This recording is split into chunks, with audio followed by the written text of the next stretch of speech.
Welcome to In the Zone. I am Craig Zimmerman. We got number 75 on tap here, and welcome a local guy in here, Robert Currier. Welcome, Robert. Craig, nice to be here. So I corralled you into this, on a Friday night. Caught you at your hobby job, I call it. Friday Night Lights. Friday nights at the stadium. Everybody's got a role to play. So appreciate you coming in. As I told you, there's going to be no surprises. There's not going to be any trick questions or anything like that. But I find it interesting to talk to guys like you that you were born, you were raised, you've been around a long time. So tell me, where were you born and raised? So I was born and raised here in St. Clair. The family lived on 7th Street, just off of Clinton Avenue. Went through grade school, high school here, and then went off to college for 2 years at Delta College, just outside of Bay City. And then came back home to start my working career with our family business. Okay. Now, who was your father? So my father was Robert. Okay. Yep. I'm not a junior, but that was always fun growing up because everybody called me Bob Jr. or Little Bob, whatever, and I still get mail to this day that's addressed Robert Currier Jr. Okay. Different middle names, and his dad was Charles Currier. So my grandpa Currier actually worked at Diamond Crystal in their tin shop. Which is fascinating because, like, if you talk to somebody like yourself that was born and raised here, and father and mother were raised here, a lot of people worked at the Diamond Crystal. Oh yeah, it was probably one of the largest employers at the time. And grandparents on the other side was Frank Beadle. Okay. And Frank started the insurance and real estate business. My dad went into it in the early 50s, and that was just about the time that Grandpa Beadle was elected to his first term as a state senator from this area, and he served as a state senator from this area for 18 years. Okay.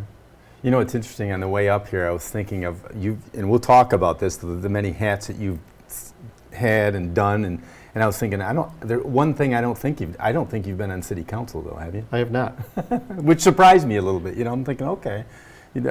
So, born and raised here. Were you born in a little hospital downtown? I was born in the hospital that was City Hall for years. Right.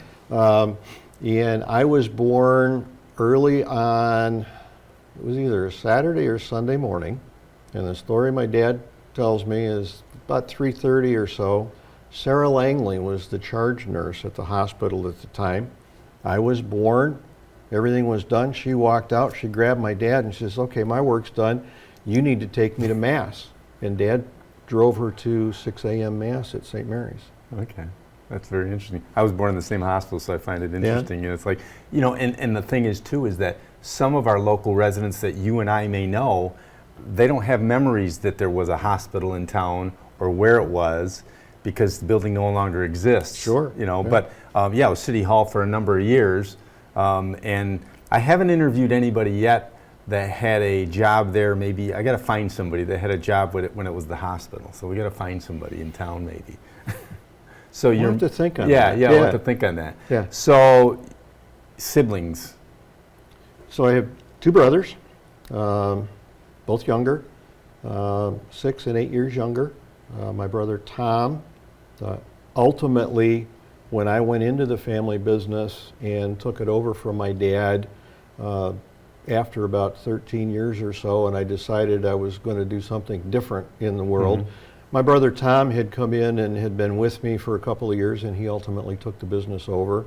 And he then made some different career choices himself and sold the business to Dan Aiken, and it now is still operating as Aiken and Orman on Clinton Avenue in what was George Eisen's barbershop. Yes, I remember that as well.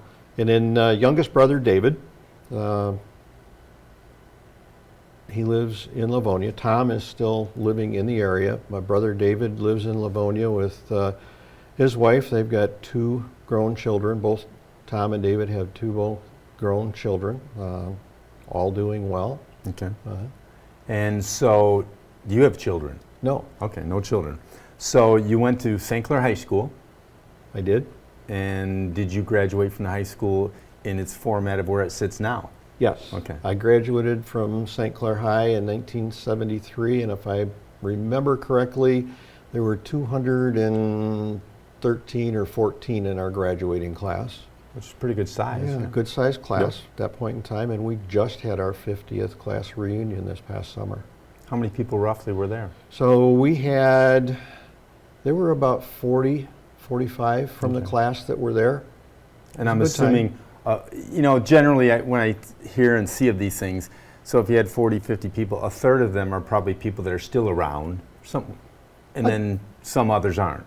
Yeah, a number of them are still around in the area, but there were 6 or 8 that traveled from across the country to be there for the reunion, which was kind of nice. Yeah. So after high school, where did you decide to go? Delta College, Okay. in the thriving metropolis of University Center, Michigan. There's 2 colleges that actually share the same zip code and address of University Center. That's Delta and now Saginaw Valley State University. But it was an opportunity to get away from home, experience that kind of life change, but it wasn't really away from home, if you will, because my mom's family was all from the Bay City area, and my aunt and grandpa and several other relatives were in that area. So I had the opportunity to have the first year dorm living. In the second year, I shared an apartment on the south side of Bay City with, at the time, he was my partner on the ambulance, which is actually where I got my entrance into public safety, was when I was in college. Okay. And then we'll go into that. So let's talk, so you get out of college, and is the first job with the family business? Yes. Okay. So I was with my dad for 13 years. And the insurance and real estate business was evolving in that time frame, and things changed. We ultimately, Dad and I, made the decision to get out of the real estate business and just focus on insurance. Sure. Home, car, small business, those types of things, and we did quite well with that. And I was there for 13 years with him, at which point in time he decided that he was going to start to slow down, step back, retire. He had a major heart attack that kind of accelerated some of the decisions. Sure. Interestingly enough, and I tease my brother Tom about it every now and then, it happened to be the day my brother Tom started in the office with me to start that transition as Dad retired and Tommy was going to come in and work in the business and everything else. So it evolved, things changed. We ultimately changed the name of the business from Beadle Currier, which it was for years when my dad and Grandpa Beadle were involved in it, to just Currier and Associates. And then ultimately, about the 13th year that I was there, I was presented with an opportunity for the next chapter in my working world. Okay. And what's interesting about that business is today, if you had a company that was a real estate company and insurance, people would look at you funny. But back then, that was quite normal. It was. In small towns. And actually, when Grandpa started the business, there was 2 other pieces or components of the business at the time. Grandpa Beadle was a justice of the peace before he ran for elected office, and he also ran the Secretary of State branch office in St. Clair. Okay. So you could get your license plates, your driver's license, any other Secretary of State things, was all handled out of his office. Okay. Up on Clinton. Oh, yeah. Well, originally, the original office was on the corner of Orchard and M29. Okay. Yeah, Orchard and M29. And then moved during urban renewal. That building was raised for urban renewal and moved up on the corner of 3rd and Orchard in a professional office building that was owned by Dick Weber, who was an attorney at the time. And we had 1/3 of that building. And then my brother Tom ultimately moved it from 3rd and Orchard out on Clinton Avenue into George Eisen's building up there. Do you remember what year was urban renewal roughly? It was 65 to 67, Okay. because I remember the big dedication for the Riverview Plaza was in October of 1968. Okay. That's another interesting thing as a town, the way it goes. And I knew that you'd know the answer because those are formidable years, high school Yes. years and everything going on like that. That would have been my transition year from 8th grade at St. Mary's to freshman at St. Clair High. Right. You know, I got to find somebody at the Historical Society to maybe get some films, because it'd be interesting to look at where these buildings were of different sorts when you grew up in, grade school. So there, and I'm sure somebody still has it, but I believe Southeastern Michigan Gas Company did a documentary of urban renewal, and the film that they ultimately produced, I believe, was called A Beautiful Dream, or something similar to that. Sure. Okay. But that was a day or two ago. Yeah, exactly.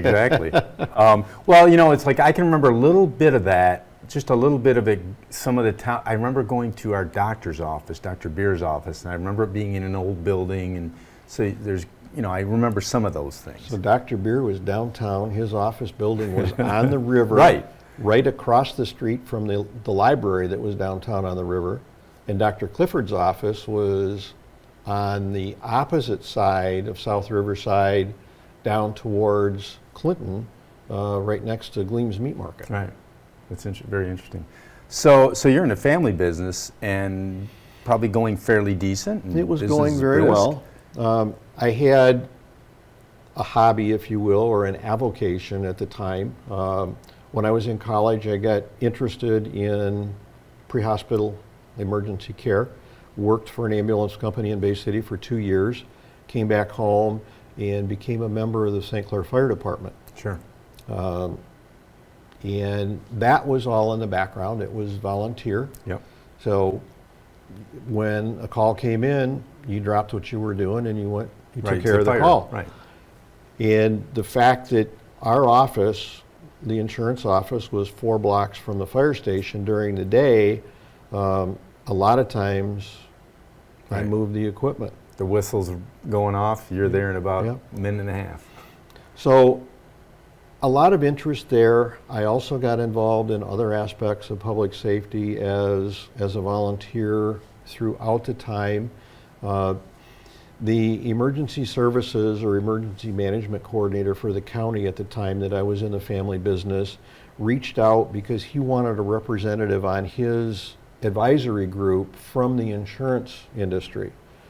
Being in the fire department, there was a natural connection there. Sure. So I did some volunteer work for the county's emergency services office at the same time. So that was a new job that there probably weren't any guidelines, so you sort of wrote the guidelines and started it? So that role within that advisory committee, yes. Okay. Actually, in that role, when I was still in the insurance business, I was one of the co-authors of a manual on disaster planning for insurance agents. Okay. That was picked up by the Michigan Agents Association, published and distributed to all of the agents in Michigan at the time. Okay. So how long did you do that with the county? So I did that as a volunteer probably for 5 or 6 years, and it was through that connection, because the gentleman, it was Jim Van Conant, was the emergency services coordinator at the time. Jim's the one that started talking to me about the opportunity of the dispatch coordinator, which ultimately was why I left the family business, went to work for the county as the director of communications for the county sheriff's office, and ultimately the county's first 911 coordinator, 911 project manager. Okay. For the layman that doesn't know the inner workings of that, I would assume that there's a lot of logistics involved with, because you're trying to basically take everybody in the county on the same platform, if you will? For the most part. The concept at the time was to consolidate the dispatch function within the county. There were a number of different locations who actually dispatched for their own police and fire department locally, and you want to bring it together to make a more coordinated effort. And today, that is the norm. Sure. Dispatch agencies typically are countywide or predominantly countywide, Sure. or in some cases, there are two centers here in Michigan that are multi-county. Charlevoix, Sheboygan, and Emmett County up in the northwest corner of the Mitt, they're a 3-county, and then Mason and Oceana County on the west side of the state are a 2-county. And then there are some agencies within the suburban metropolitan area that dispatch for several local agencies. And these are the types of things that people really don't have an idea of what goes into it or why we pay taxes to the county, but all this takes time, energy, people, and equipment. It does. Yeah. And one of the things that was on the plate when I took the job with the county as the Director of Communications is the county commissioners had made the decision that they wanted to move forward with deploying enhanced 911 throughout St. Clair County. At the time I took the job with the Sheriff's Department, there were 38 different 7-digit phone numbers in St. Clair County to call if you needed emergency assistance, whether it be police, fire, emergency medical, those kinds of things. So over the course of just under 18 months, we deployed enhanced 911 countywide. So there's a single 3-digit number to call if you need assistance within the county. And a lot of those numbers that were in place at the time have either gone away or been redirected for other uses within those agencies. So generically speaking on this, a call comes in from St. Clair, Elginak, Marine City, goes to 911. It goes to the Sheriff's Office? It goes now to St. Clair County Central Dispatch. Okay. Their offices or their operation actually is housed at the Intervention Center on Michigan Road with the Sheriff's Department and the county correctional facility. And when that call arrives at Central Dispatch and the telecommunicator answers that call, on the screen in front of them, as soon as they answer that call, it is going to show the address, the phone number, and the primary first responders for police, fire, and EMS for that address. Okay. If it happens to be a wireless call, a cellular call, it comes in with the geographic location of that call or the coordinates, and it pinpoints it on a map. Okay. And that is something that probably took a while to get perfected, because I had heard stories over the years where somebody might call, especially in our area, it goes to Canada. It did. And I'm going to transition to my third full-time career. After 10 years with the county, I was recruited by a company by the name of SCC Communications, no relationship to St. Clair County, who later was bought and became Intrado, based in Longmont, Colorado. And the services that Intrado provides are the data management and call routing for 911 calls across North America. When I left the company 8 years ago, we were touching 9 out of 10 911 calls in the country daily, in one way or another. And the company held at the time 38 patents, a number of them on location technology, and some of our engineers worked with the wireless companies like AT&T, Verizon, T-Mobile, and those that came before them on perfecting the location technology that's in place today to be able to pinpoint that typically within 100 feet or so. But you're correct. The early days of cellular 911, they went to one location for an entire area. Right. When I ran the dispatch center, we had 3 regular business lines that those calls came in on. with no information at Right. all, other than the fact that we knew it came from a cell tower somewhere in southeast Michigan. Right. Which, then- which is interesting because the technology brought that better and closer to getting Yeah. quicker results.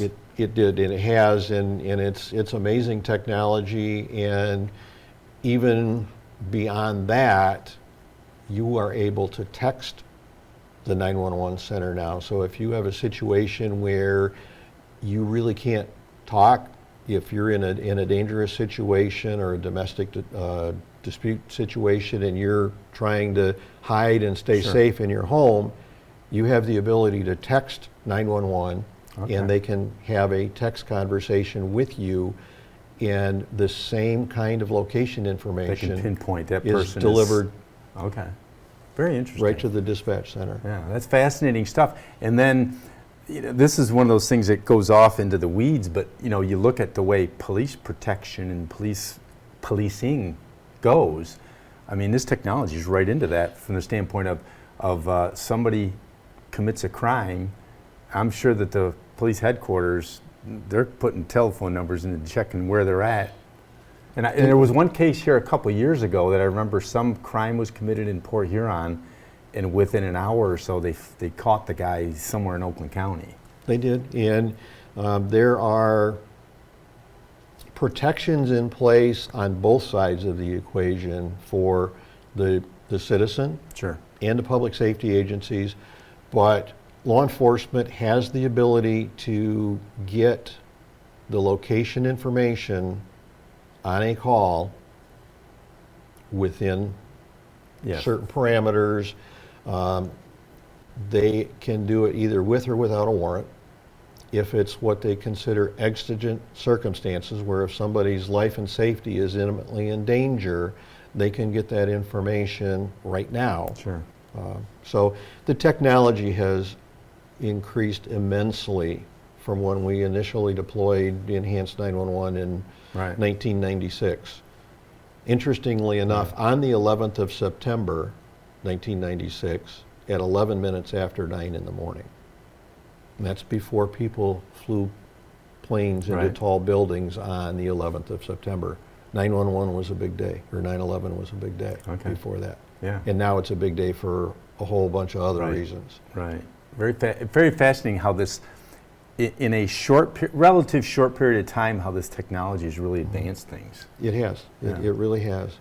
So we've gone through a couple different things you've done. Are we still got a couple we're missing? Well, there's some things that took place or went on in the background, if you will. My time with Entrado was just under 19 years, and I was encouraged at that point in time, because of my involvement on the state level within 911 policy issues and everything like that. The company was very supportive, and I sought election to the National 911 Association's executive board as a regional director from the Midwest. And I served on the board of NENA, the National Emergency Number Association, or the 911 Association, for 13 years. And was able to train, mentor, help create policy at a regional and a national level, and support the 911 centers and the 911 professionals that were doing things that were worth doing every day. Okay. Now, the way Bob Currier's wired, there's nothing Bob Currier does that he just scrapes the surface, right? If you're going to do something, and this is something that Dad was big on, Yep. and Grandpa was big on, if you're going to do it, you need to do it all the way. Yeah. You don't become a member of an organization to become a belonger. Sure, I If agree. you are going Yep. to be part of an organization or a group, then you need to Jump in. jump in and be Yep. part of that. The other thing that runs in the background, where you and I first encountered each other, is a small event that takes place in St. Clair the last weekend of July, the St. Clair River Classic offshore race. This past summer was the 29th year. The very first year of the race, I was still a member of the fire department here in St. Clair, and the fire department was used and they are still used Sure. extensively in the event. But the first 2 years, I actually was an EMT, one of the medical personnel, on a rescue boat on the river the first 2 years. Okay. And then my role transitioned into what now is basically the race director, coordinating all of the on-water safety with all of the government agencies, the permitting, the insurance work, and So now, in the all, meeting let's say that happened, that you got to be the race director, was it Bob saying, "Yeah, I'll do it," or was it the other guys going, "Well, might as well be Bob"? So that meeting actually took place at a table in the front window of LaCroix's Riverside Pub, Right. where a lot of business usually got taken care of. Sure. And it was a group of people that were somewhere in the fire department, where we were working together in the fire department, some were involved in the race. And there was an individual who did race control, which is basically the radio communications. And one of my philosophies on the public safety side of things is a quiet radio is a good radio. Right.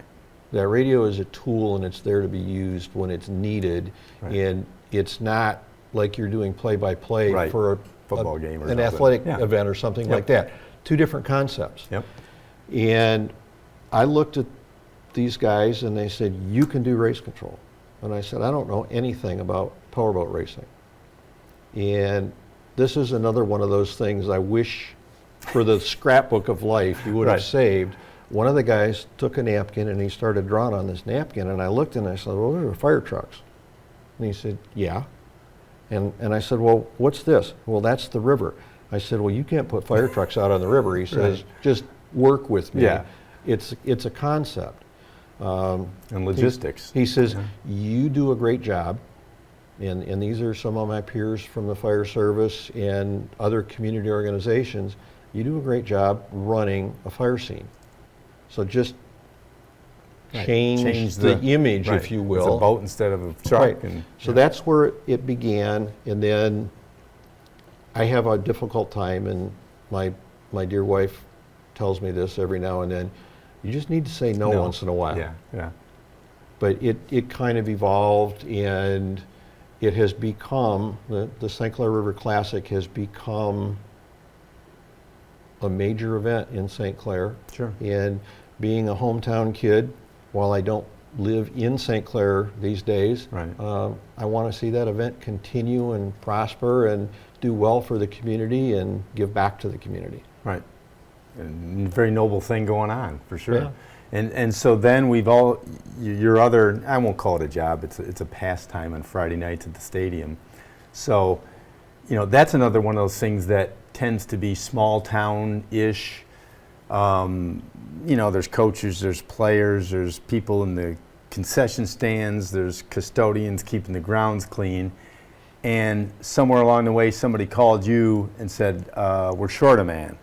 That's exactly what happened, Craig. The longtime crew, who I'm friends with, all of the guys on the crew, Bob McLaren called me and he said, "Hey, can you lend a hand Friday night?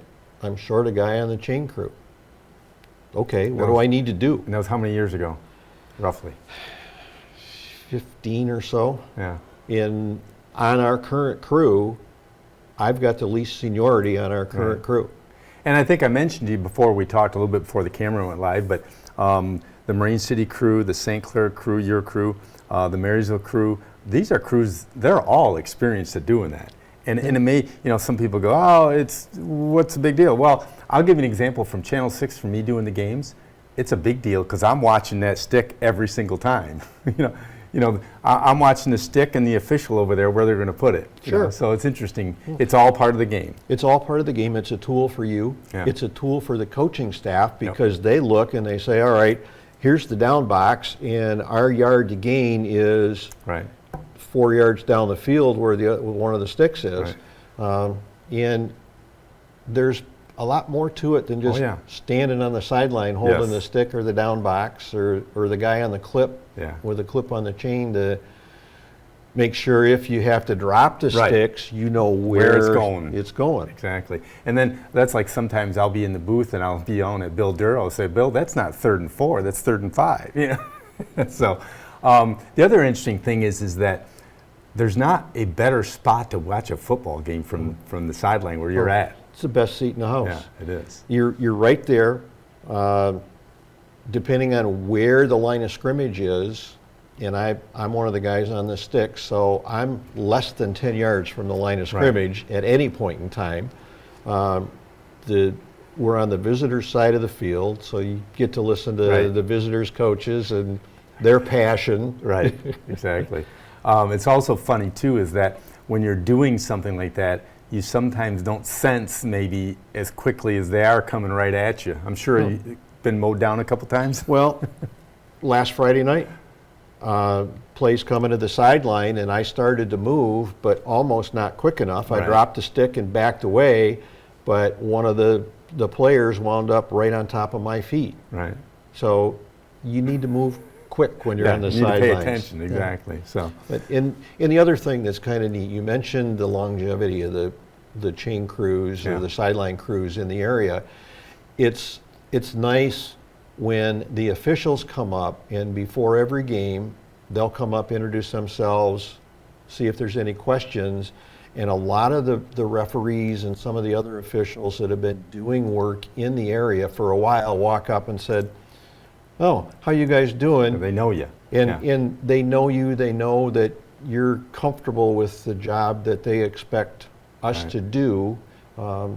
And then you get the ones that have not been in East China Stadium before, and they want to go right down the row. But that's their role and responsibility, and they need to do that to be comfortable. Yep. So you've got a multifaceted life going on with these different career and different things going on with the dispatch and all that good stuff.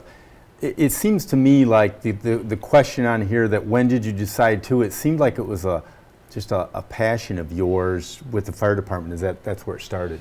I would say that's probably a good observation, Craig, that it was something that I was passionate about, believed in, wanted to go further with. Along the way, I have been fortunate to have spent time in each of the major public safety disciplines: EMS, fire. I did 27 years in marine law enforcement for the Sheriff's Marine Division here in the county, and emergency management, and I've kind of come full circle, if you will, because I'm not ready to stop working. I am a planner with the county's Office of Homeland Security and Emergency Management, working part-time. And where's your office at? Our office is at the county airport. Okay. And we have a group of 8 people on our staff, and our primary role is to support all of the public safety partners within the county. In the event of a major emergency, we are there to help them coordinate resources, not manage their event, not take over their scene, but we're there as a support mechanism to them. And our primary role is planning and documentation of the event. And that's gotten to be such a big thing in, Border Patrol and all that Homeland Security thing, from an aspect of cameras and just policing and technology. I mean, it's big. And unfortunately, because of events over time around the world and within this country, where you have major public events like the boat races, like a Friday night football game, Blue Water Fest, those kinds of things, there is a larger emphasis now on planning for those events in the background and working with the public safety partners that are involved in that particular event. Over the last 2 years, our office has done a lot of plan creation or supporting agencies in developing an emergency response plan, or what we call an incident action plan, for the what ifs. Oh yeah, and then you throw in the fact that we're a border area. I mean, that's a whole other thing. Because we've got ferry crossings, we've got bridges, so that throws another. There are some 15 to 18 underground pipelines that go under the St. Clair River between the U.S. and Canada. All of those things are potentials that we work on a daily basis for planning. And then the other component of my current job is I am the project manager for the county's outdoor warning siren network. Okay. Most people know them as tornado sirens. Yep. And when I took the position just over 4 years ago, there were a number of those that were not functioning or function when they felt like Right. it, kind of thing, intermittently. And the boss says, can we fix these? So now when you say that, you're saying countywide? Countywide. So without getting an exact number, there's got to be 40 or 50 There's different. 64 sirens. There you go. There's Yeah. 64 sirens countywide, and the number varies within different communities. Sure. And we just recently put 15 new sirens into the system in the southern portion of the county. Sure. Commissioner Dave Vandenbosch took a portion of his recovery money, the initial group of recovery money, and he and I had a conversation, and he asked what it would take to put a siren in and Sure. put a dollar amount on it. And so we've beefed up the number of sirens that are in the downriver area. There's actually 4 sirens on Harson's Island now, and there was never a siren on Harson's Island. So we've expanded that, and those sirens are tested monthly on the first Monday of the month at 1 o'clock in the afternoon. Okay. Good to And- hear. You know, the funny thing is that I look at what you're doing, and with technology and everything, it's never ending. And Oh, absolutely. So 20 years from now, we might sit down again, and Bob will be close to 88 or somewhere around there, right? We'll talk about the 2020s and how fond you were of that time. All learning experiences, growth experiences, and being able to give back Yeah. to the community that was so good to me when I was growing up. Yeah, I always like to say that born in the era that you were born in is sort of like a golden age, right? Where you got on your bicycle, you rode to town, you went to the store to get candy. It's different today than it was then. Oh, it definitely is. When the street lights came on, it was time to be home. Yeah, yeah, And if you were getting out of line down the street in front of the neighbors, You're gonna hear about it. the neighbor's mom or dad took care of it, and when you got home, you heard about it the second time. yes, exactly. Yeah. Well, thank you for coming by, Bob. It was a pleasure talking to you. We'll see you on the football field Absolutely. or anywhere down the road. If anybody knows of anybody to be an interesting character like Mr. Currier, the phone number's there, 586-707-5811. And this is number 75 in the books. Thanks a lot.